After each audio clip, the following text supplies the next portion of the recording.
pagbasa mula sa aklat na Pahayag. Kasunod nito ay lumitaw sa langit ang isang kagilagilalas na tanda. Isang babaeng nararamdaman ng araw at nakatungtong sa buwan. Ang ulo niya ay may koronang binubuo ng 12 bituin. Malapit na siyang manganak, kaya napapasigaw siya sa matinding sakit at hirap. Isa pang tanda ang lumitaw sa langit. Isang pulang dragon na napakalaki.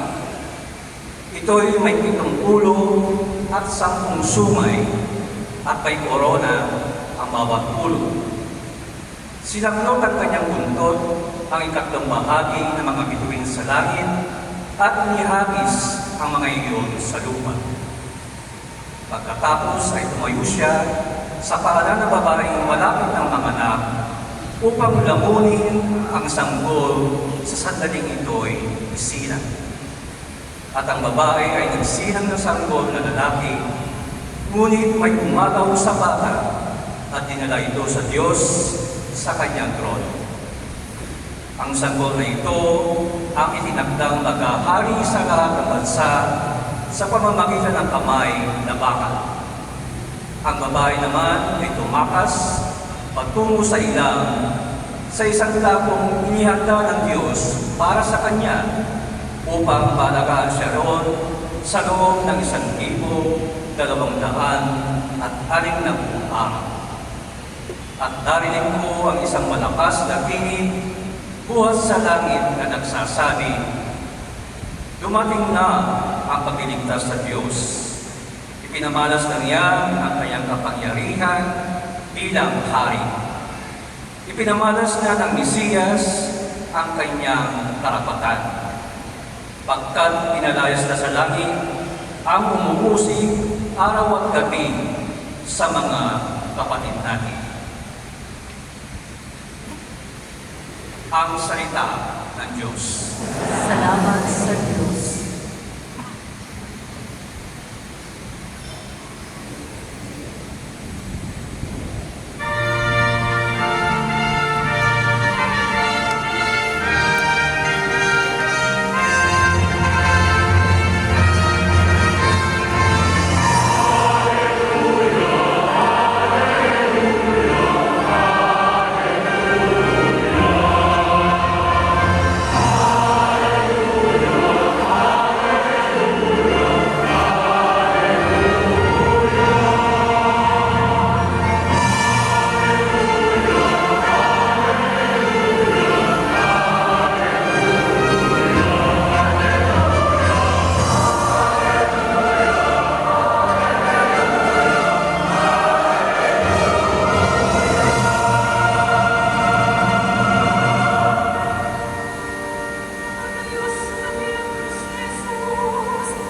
asawa ni Cleopas.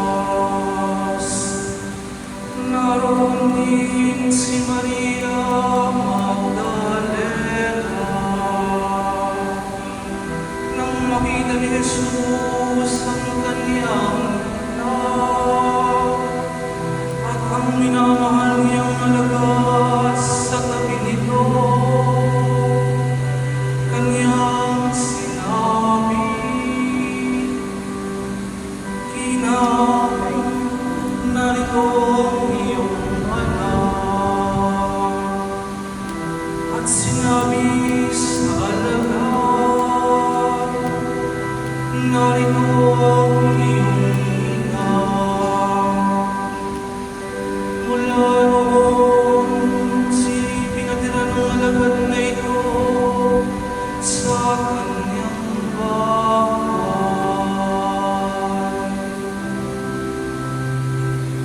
Ang mabuting balita ng Panginoon.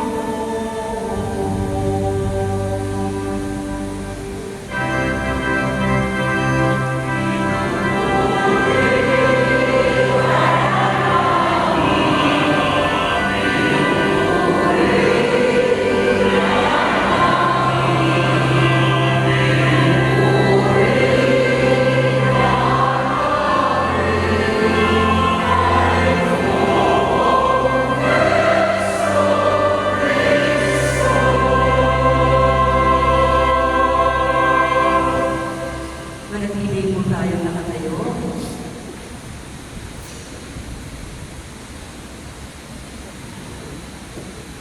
Magsiupo na po.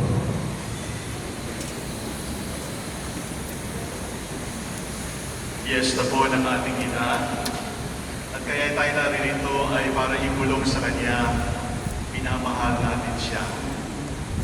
Subalit, ang mas magandang balita kaysa doon ay sa bawat isa sa atin, ibulong sa atin ang Birhen, mahal din kita. Tayong lahat ay naririto, nagsasabing, nagtitiwala ako sa aking ina.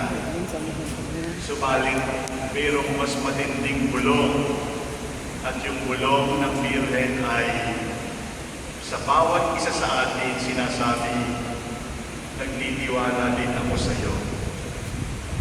Ang tawag sa ating ina ay ina ng laging saklolo. Ano ang tawag sa kanyang mga anak?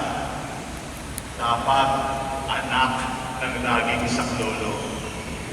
Sapagkat hindi sapat na lalapit tayo sa Kanya para makatanggap ng saklolo.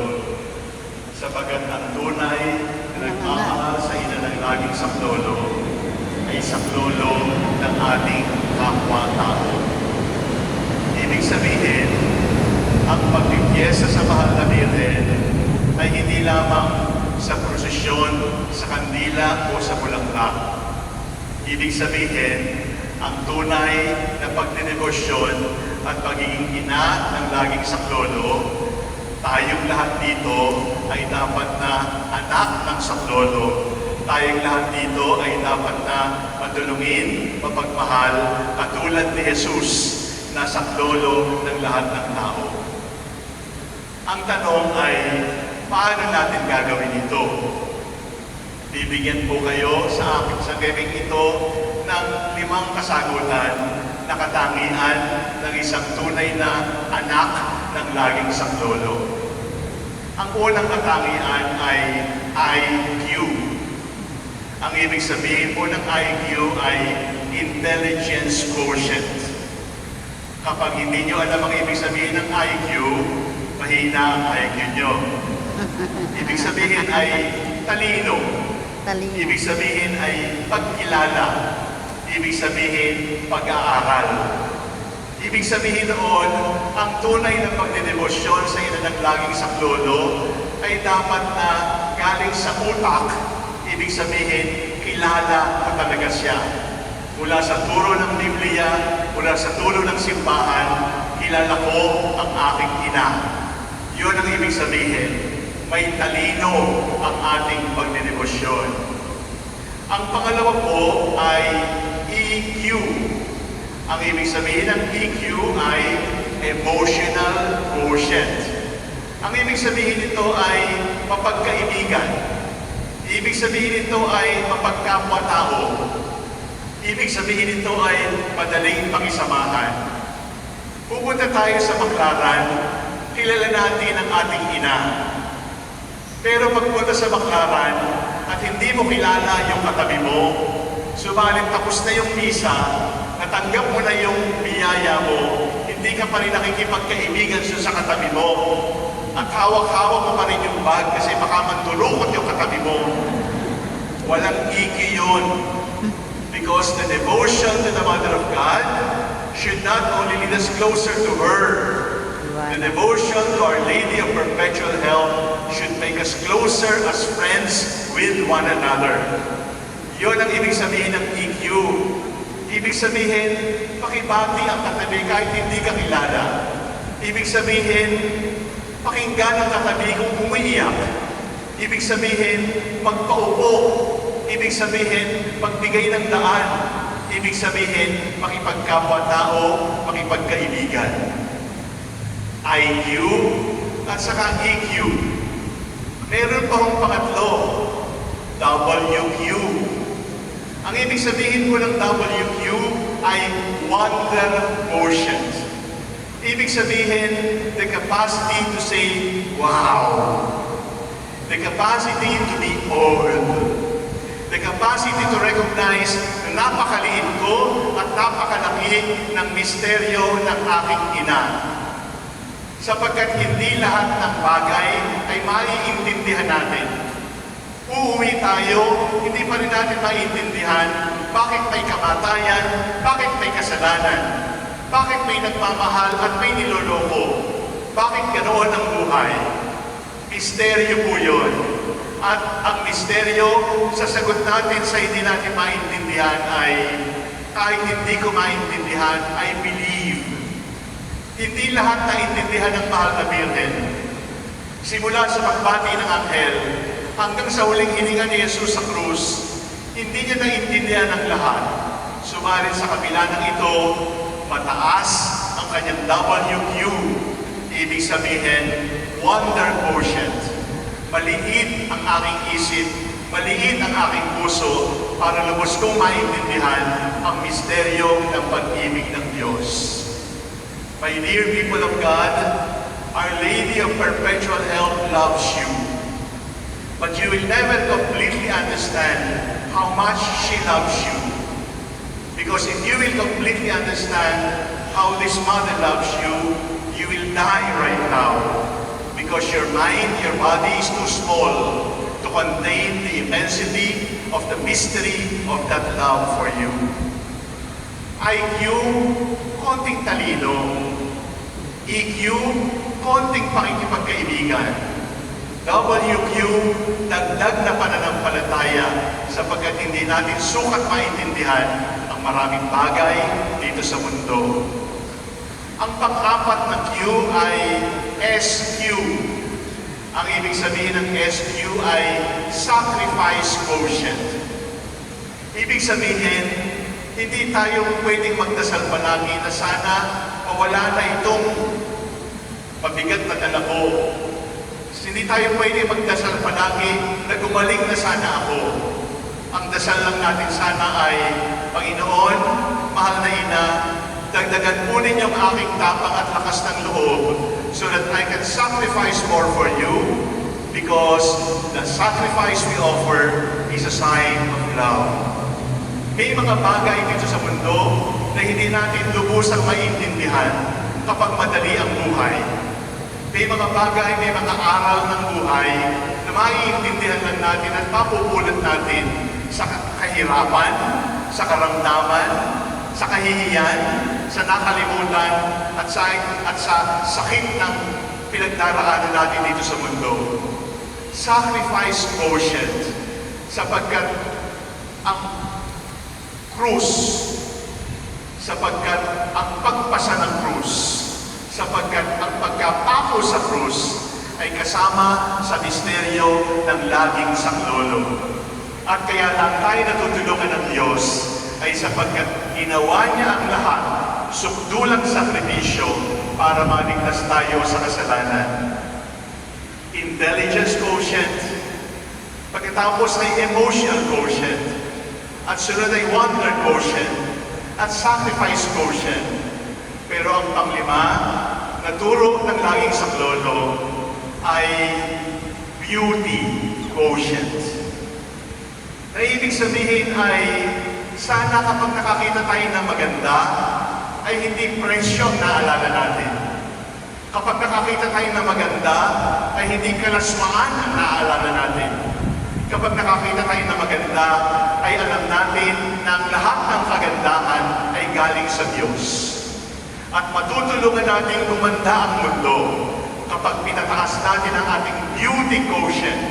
Ibig sabihin, ang kaligtasan ng mundo ay darating sa atin sa pamamagitan ng mata ng kagandahan. It is by beauty, the beauty of grace, the beauty of human hands, the beauty of creation, that the world will understand that God is love, God is powerful, and God saves. Tingnan natin ang 5 Q. Sa intelligence quotient, ang ina ay ina ng katalinuhan. Kinilala niya si Jesus. Sa emotional quotient, ang ina ay ina ng pag-ibig. Sa wonder quotient, ang ina ay ina ng pagsunod, ina ng hiwaga, ina na kahit hindi maintindihan, ay opo pa rin ang sagot. Sa sacrifice quotient, narinig natin sa Ebanghelyo, nakatindig, hindi nakalupasay. Wala na siyang magagawa sa ginagawa sa kanyang anak. Subalit maninindigan pa rin ako sa ilalim ng krus ng aking anak. At beauty quotient, alam na alam natin yan. Kaya pinapaganda natin ang mga estatwa at larawan ng mahal na Birhen, sapagkat alam natin na siya ay kagandahan at ang kanyang kagandahan ay likha ng Diyos. Nasaan tayo? Kung ang ina ng laging saklolo ay mayroong 5 quotients, ang anak ng laging saklolo dapat matalinong anak, dapat mapagkaibigang anak, dapat masunurin sa hiwaga na anak, dapat masakripisyong anak na hindi naduduwag sa sakit, sa problema, sa pasanin ng buhay. Dapat mga anak ng kagandahan, hindi para hangaan tayo, kundi sa pamamagitan ng kagandahan ay maalala natin ang kagandahan, ang kapangyarihan, ang pagmamahal ng Diyos. Mahal ka ng ina at mahal mo rin siya, pero nauna siya. Nagtitiwala ka sa Kanya, nagtitiwala rin siya sa iyo, nauna siya ng pagtitiwala sa iyo. Ina siya ng laging saklolo, sana anak ka rin ng laging saklolo at handang sumaklolo sa mga kapwa mo kapatid na anak din ng ating ina. Hindi sapat ang magsimba, hindi sapat ang bulaklak at kandila, hindi sapat ang prosesyon. Ang sukatan ng tunay na anak ng laging saklolo ay pagtulad sa ating ina. IQ, EQ, WQ, SQ, PQ. Kapag pinagsama-sama natin ito, ang salitang mabubuo ay banal.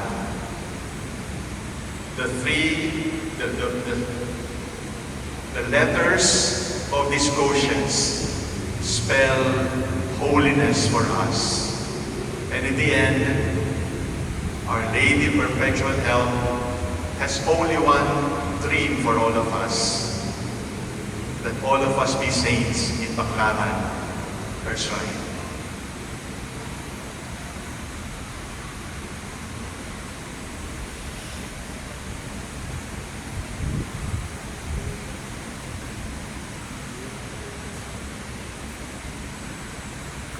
Sumasampalataya ako sa Diyos Ama.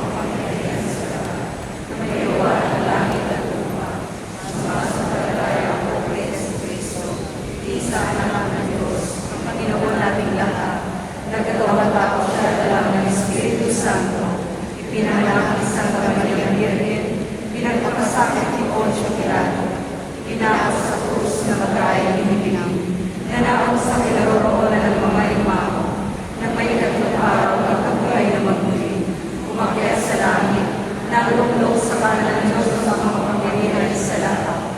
Doon nagmumula pa rin ito at buo sa nabubuhay at namatay na tao.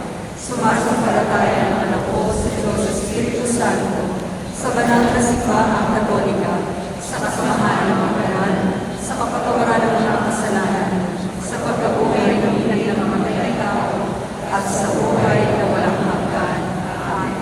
Mataimtim nating pasalamatan ang Panginoong ating Diyos sa pamamagitan ng mahal na Birheng Maria na handang sumaklolo sa atin. Hilingin natin sa Diyos na makapangyarihan, pinagmumula ng lahat ng mabubuting bagay, na ibuhos nawa ang grasya sa ating mga puso. Ating sabihing sama-sama, Panginoon, sa iyong awa, pakinggan mo ang aming panalangin. Panginoon, sa iyong awa, pakinggan mo ang aming panalangin.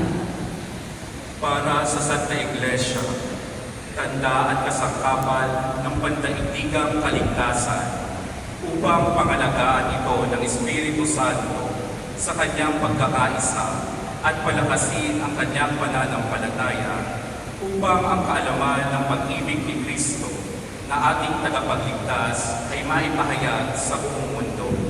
Manalangin tayo sa Panginoon. Panginoon, sa iyong awa, pakinggan mo ang aming panalangin. Para sa Santo Papa, ang minamahal na si Leon, itinalaga ng Diyos bilang kahalili ni Pedro at ministro ng awa ni Kristo, upang siya ay laging mapuno ng kaalaman, kasiyahan at lakas ng Espiritu Santo sa kanyang walang batid na paglilingkod sa mga Kristiyano at sa lahat ng tao. Manalangin tayo sa Panginoon. Panginoon, sa iyong awa, pakinggan mo ang aming panalangin.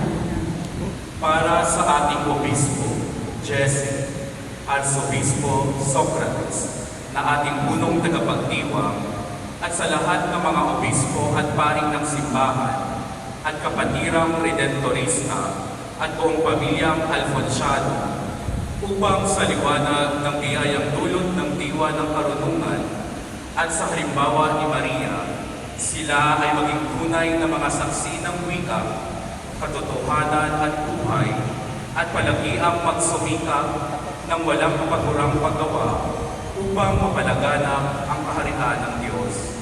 Manalangin tayo sa Panginoon. Panginoon, sa iyong awa, pakinggan mo ang aming panalangin. Para sa lahat ng Katoliko, upang sila ay manatiling sa kaalaman na sila ay tinatawag ng Diyos sa kabanalan at ipahayag ang mabuting balita ng ating Panginoon sa lahat ng dako ng daigdig sa pamamagitan ng pagpapabanal sa kanilang mga profesional na trabaho at ng mga pangkaraniwang tungkulin ng bawat Kristiyano. Manalangin tayo sa Panginoon. Panginoon, sa iyong awa, pakinggan mo ang aming panalangin. Para sa lahat ng lumalahok dito sa Eukaristiyang ito, sa ating pamilya at buong sangkatauhan, upang pakinggan natin ang tinig ni Jesus, ang Diyos na nagkatawang tao at tagapagligtas ng daigdig, upang liwanagan ng diwa ng Diyos ang lahat ng mga katotohanan dito sa mundo. Manalangin tayo sa Panginoon. Panginoon, sa iyong awa, pakinggan mo ang aming panalangin. Para sa lahat ng nagpamisa dito sa pambansang dambana ng mahal na ina ng laging saklolo, tugtinawa ng Diyos ang kanilang kahilingan at kalugdan ang kanilang mga pasasalamat. Manalangin tayo sa Panginoon. Panginoon, sa iyong awa, pakinggan mo ang aming panalangin.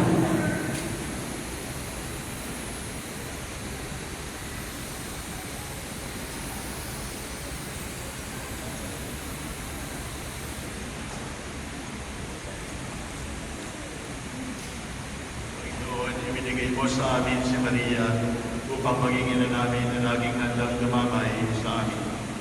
Loobin mo nawa na lumulog kami sa Kanya sa lahat ng aming pangailangan ngayon at magpasawalang hanggan. Amen. Manatili po tayong nakatayo para sa rito ng pagbabasbas ng mga liham kahilingan at pasasalamat na ininyalay sa ina ng laging saklolo.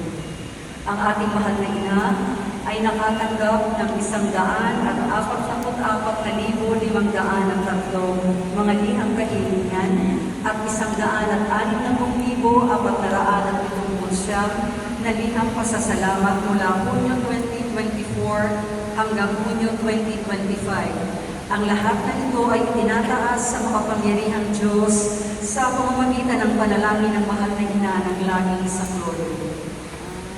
Pagmahal na Ama, bukal ang lahat ng grasya, pinupuri ka namin sa patuloy na pagkakaloob sa amin ng iyong mga pagpapala upang magkaroon kami ng kabuuan ng buhay. Bilang mga deboto ng aming ina ng laging saklolo, kami ay naririto pagpasalamatan ng iyong anak, si Jesucristo na nag-aalay ng kanyang buhay para sa aming katubusan. Hinihiling namin sa iyo, Ama, na pagpalain ang lahat ng mga liham ng pasasalamat at petisyon na ito, ang mga tanda na nag-uumapaw na pagmamahal at pangangalaga mo sa iyong mga anak na nagsasagawa ng relasyon sa tambalang ito. Dalangin namin na ang mga kwento ng buhay na ibinahagi sa mga liham na ito ay maging mabuting balita para sa lahat ng sangkatauhan upang palakasin ang kanilang pananampalataya, pag-asa at pagmamahal sa iyo. Dalangin namin na kami maging mabuhay na sisintan ng iyong mga pagpapala, walang hanggang tulong ng isa't isa habang naglilingkod kami sa aming mga kapatid na mahihina, nakalimutan, nasa laylayan ng lipunan. Kasama si Maria, aming ina ng laging saklolo, lahat ng ito ay aming hinihiling sa ngalan ni Kristong iyong anak magpasawalang hanggan. Amen.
Diyos sa mga makapangyarihan.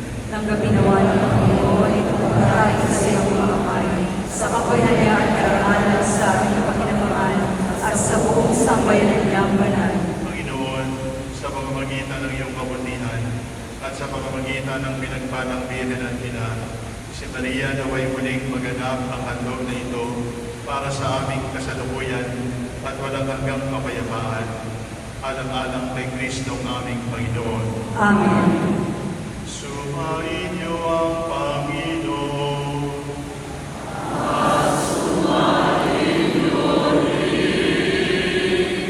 Itaasan niyo sa inyong puso at diwa.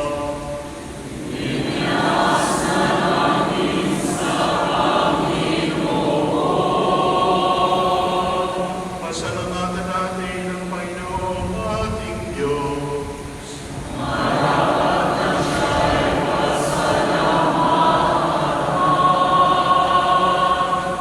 Ama naming makapangyarihan, tunay kang manapat na ikaw ay aming pasalamatan. Ngayong pinaralaman namin ang mahal na Birheng Ina ng laging saklolo. Pinarapat mong siya itampok bilang inang pagluwang sa pangakong manunubos. Bilang unang anim ng sambayanan mong inubog.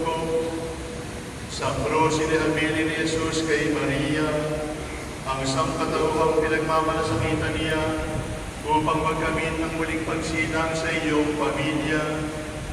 Kapiling ang mga alagad na nilukuban ng Espiritu Santo, si Maria ang nagdarasal ay humarang ng sambayan ng dumadalangin sa iyo. Iniakyat mo si Maria sa langit, tanda ng sambayan ng sa iyo isasapit, kapag itinampok ng iyong anak ang daigdig. Kaya kaisa ng mga anghel na nagsisiyawin ng papuri sa iyo, nang walang kumpay sa kalangitan, kami nagpupunyi sa iyo kadakilaan.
at sa kapangyarihan ng banal na Espiritu, ang lahat ay binibigyan mo ng buhay at kabanalan. Walang sawa mong tinitipon ang iyong sambayanan upang mula sa pagsikat hanggang sa paglubog ng araw ay handog ang malinis na alay para sa bahin ng iyong ngalan. Ama, isinasawa naming makabanalin mo sa kapangyarihan ng banal na Espiritu ang mga kaloob na ito na aming inilalaan sa iyo. Ito nawa ay maging katawan at dugo ng iyong anak at aming Panginoong Jesucristo na nagutos ipagdiwang ang misteryong ito. Noong gabing ipagkanuno siya, tinawakan niya ang tinapay, pinasalamatan kaniya, pinaghati-hati niya iyon, iniabot sa kanyang mga alagad at sinabi, "Tanggapin ninyong lahat ito at kanin. Ito ang aking katawan na ihahandog para sa inyo."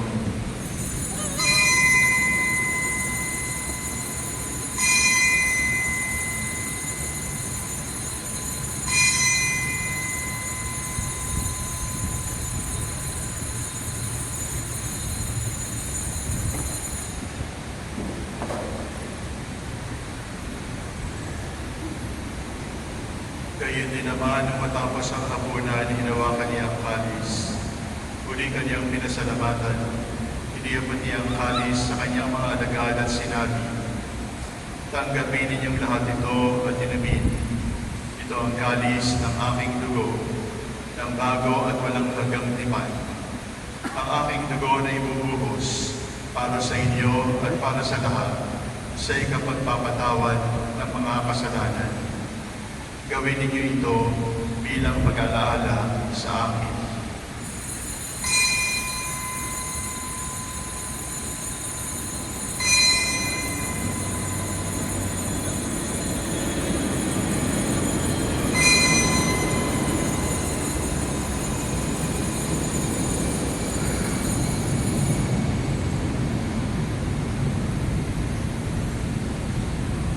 Ipagpunyi natin ang misteryo ng pananampalataya.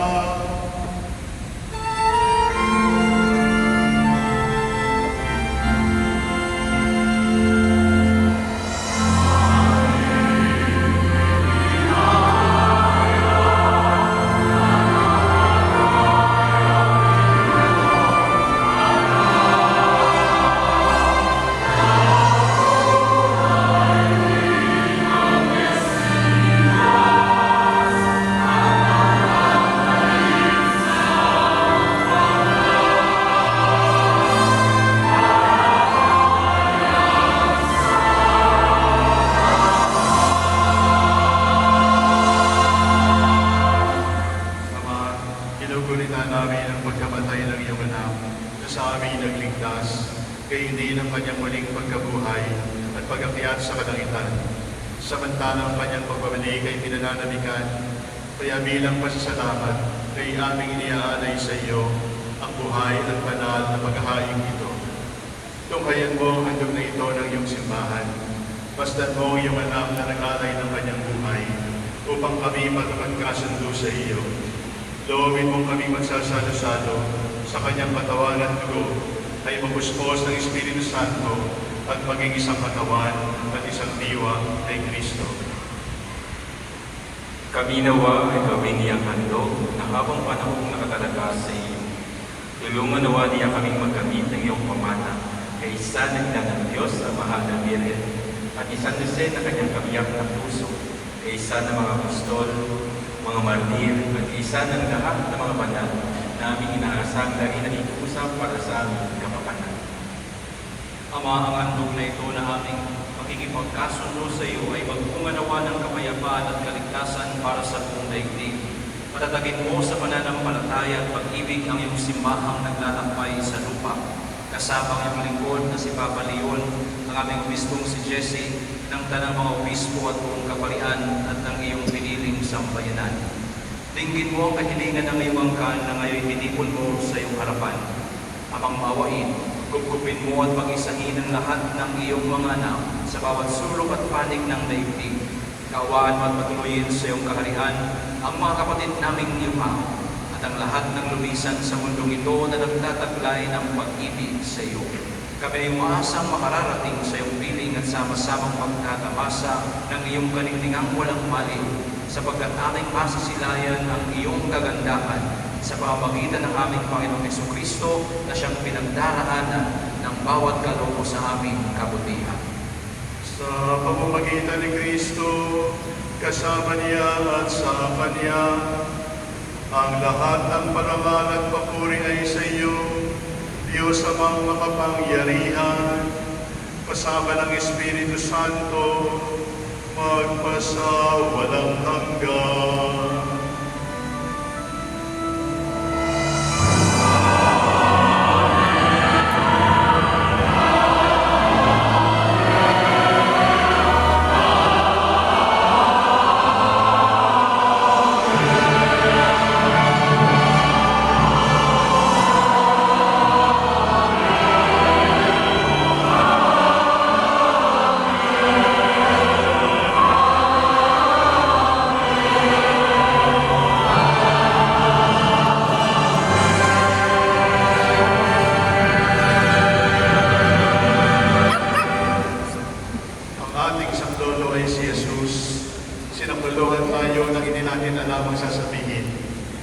natin ang alaala ng ating puso at panalangin katulad ng itinuro.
Iligtas sa kasalanan at ilayo sa lahat ng kapakabakan. Samantalang aming pinananaligan ang dakilang araw ng pagpapahayag ng tagapagligtas naming si Hesus Kristo.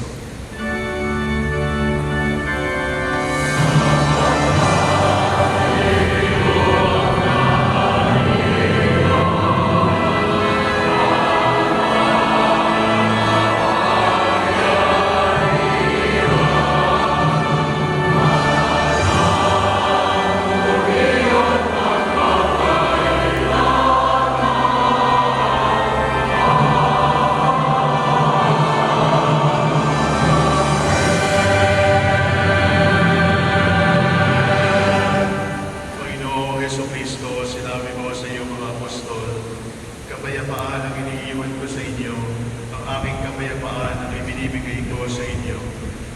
Tukayan mo ang aming pananampalataya at huwag ang aming mga pagkakasala. Pagkalooban mo kami ng kapayapaan at pagkakaisa ayon sa iyong kalooban, kasama ng Espiritu Santo, magpasawalang hanggan. Amen. Ang kapayapaan ng Panginoon ay laging sumainyo. At sumayo rin. Maghandog tayo ng kapayapaan sa isa't isa.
saklolo nating lahat, ang kordero ng Diyos sa nag-aalis ng kasalanan ng sanlibutan. Pinagpala tayong inanyayang makibahagi sa hapag ng kordero. Panginoon, hindi ako karapat-dapat sa iyo, ngunit sa isang salita mo lamang ay gagaling na ako.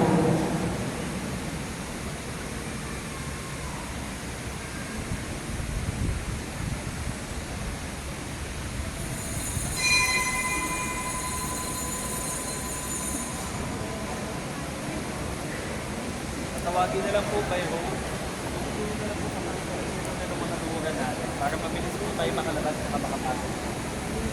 Salamat po.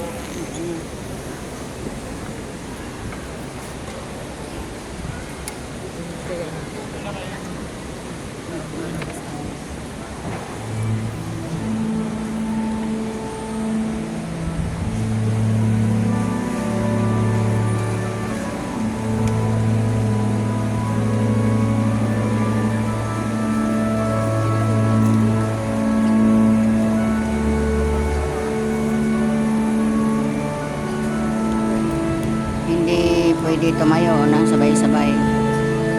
Tatawagin bayro kasi ang sobrang daming tao, hindi siya.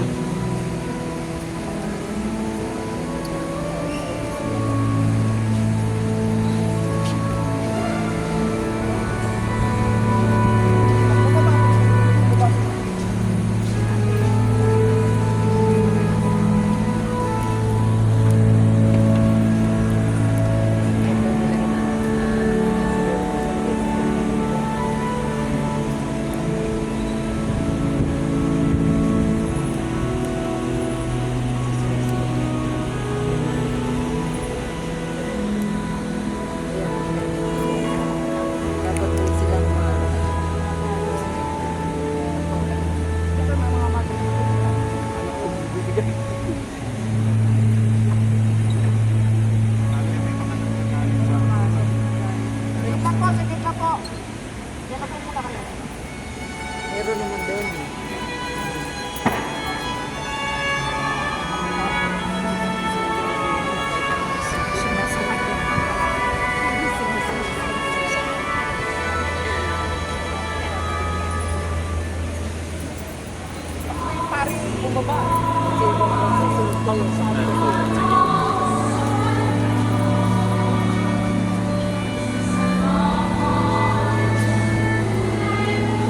Next na po. Tayo na po. Next row po. Tayo na po agad. Dito po. Sige po, labas po kayo sa pila. Okay, sa upuan. Sa mga nasa gilid po, meron po tayong opinion sa gilid. Next row po. Tayo na po.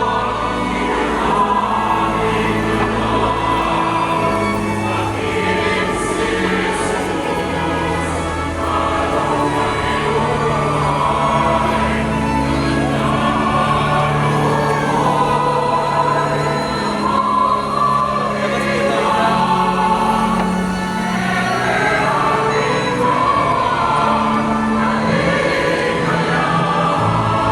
Sige, next row po. Tayo na po. Next round, tayo na po. Nagkumunyo na ako kanina kaya hindi ako magkumunyo. Kayo din po ba? Natayo po ako.